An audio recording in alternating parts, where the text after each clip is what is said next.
Good morning friends, দেখো আজকে আমি ভাজা মাংস রান্না করবো। তো ভাজা মাংসের জন্য ছোটো মাংস নিয়েছি। এখানে পেঁয়াজ, লঙ্কা, টমেটো, রসুন, লবণ। তোমার দেখো কড়াইয়ে তেল দিয়ে দিয়েছি, তেল গরম হচ্ছে। তেলটা ভালোভাবে গরম হয়ে যায়। গরম হয়ে যাওয়ার পরে আমি এক একে সব উপকরণগুলো দিয়ে তারপর মাংসটা দিয়ে ভাজা করবো। একে একে সব দিয়ে দিচ্ছি, একবারে সব দিয়ে দিলাম।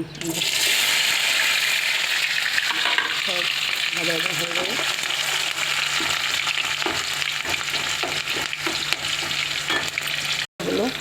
ভাজা ভাজা হচ্ছে, একটু লাল করে ভেজার পরেই আমি মাংসগুলো দিয়ে দেবো।